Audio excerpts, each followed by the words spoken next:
firefighters, first responders, leaders in the community, really to just talk about the fires from last week, the response, the coordinated effort that folks around the state made.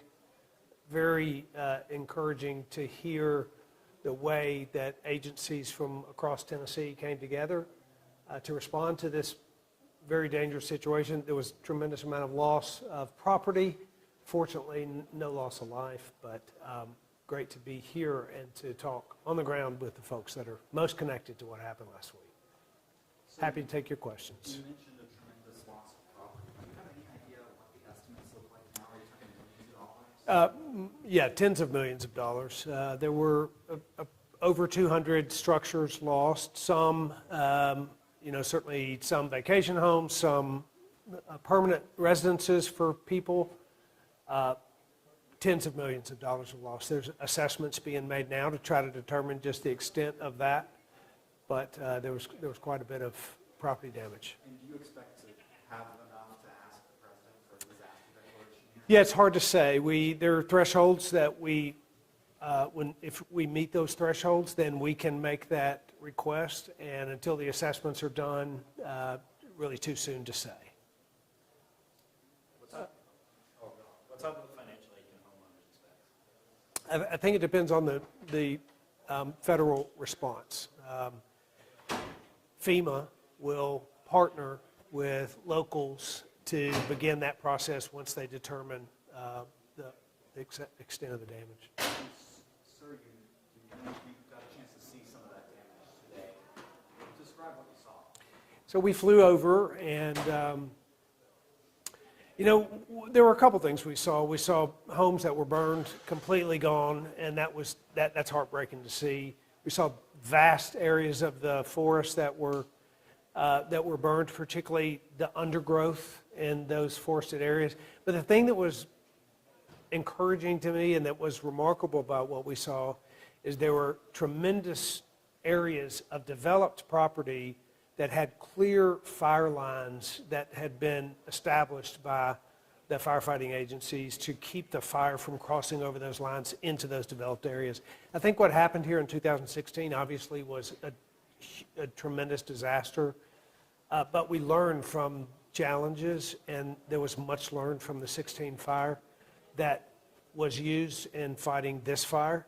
And we saw a lot of damage, and there's a lot of property loss, but what you could see from the air is what could have been, except for the coordinated efforts of the professionals that really fought the fire for those 3 days. I know Mayor, you got a chance to meet and see some first responders there. What do they need right now? What kind of sense are you getting from those folks that helped combat this over the last week? Yeah, we asked specifically for them to think through, and I said to those of you who are actually on the ground, think through what you wish you had more, what you wish we could have done differently. Yes, we had a really great response, and there was a lot of damage that was prevented, but we can always do better. And that's a question that I laid out them today. What do you need? What could you have had? How could we have supported better? And I think we'll get that feedback. Along those lines, sir, do you think that there's anything the state can learn from this event? Absolutely. The Department of Forestry played a key role in this. There were bulldozers on the sides of the mountains creating part of the fire roads, a very coordinated effort that included Department of Forestry and the firefighting group of that department. We too will collectively, with all of the agencies, do a sort of a post-tragedy review and begin making that list of what we need to do better. I think everyone in that room was very appreciative of what happened in that response, but very much interested in continuing the dialogue so that we can get better at what we do. You had multiple volunteer fire departments that lost apparatus in this fire. Will the state be able to do anything to help them replace those quickly? So I think we'll look at that. That's one of the things we talked about as well. We wanted to know who lost equipment and how they lost it. You talked about multiple agencies. I think there were 78 fire departments that responded from around Tennessee to this fire. That's the volunteer spirit at work. That's who we are in Tennessee, but it shows up in particular in an event like this. So we'll be taking those assessments for who lost what equipment and see if there are grants available and how we can be of service. WATE? Were you pretty devastated when you first got up in the chopper and saw everything? What happened? Well, I certainly was.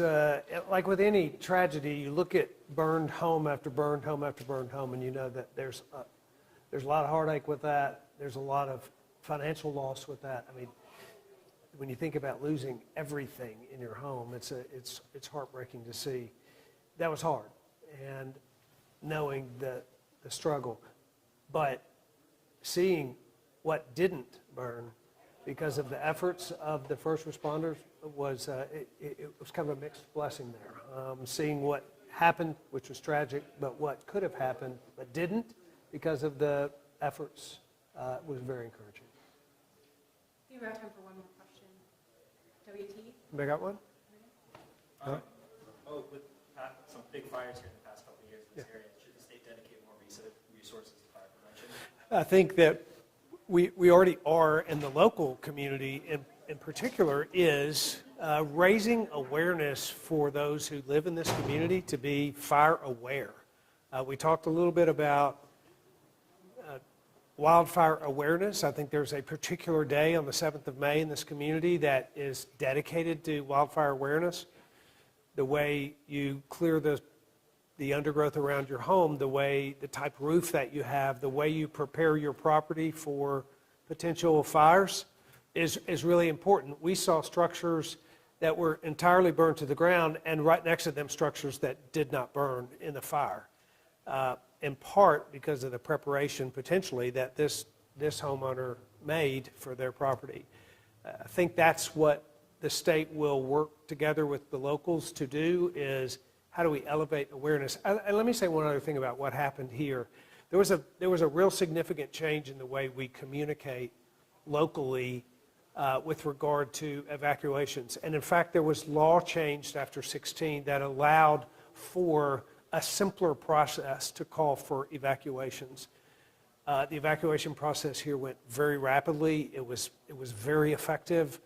Evacuated, I think, a quarter of the residents of the affected area, and that wouldn't have happened were it not for the changes that were made from the last fire to this fire. That's the kind of thing that we want to see happen this time, is what could be done better? How can we make, should there be another event? We certainly hope there's not, but should there be another event, how can we improve on it? Thank you all very much for being here. Yep.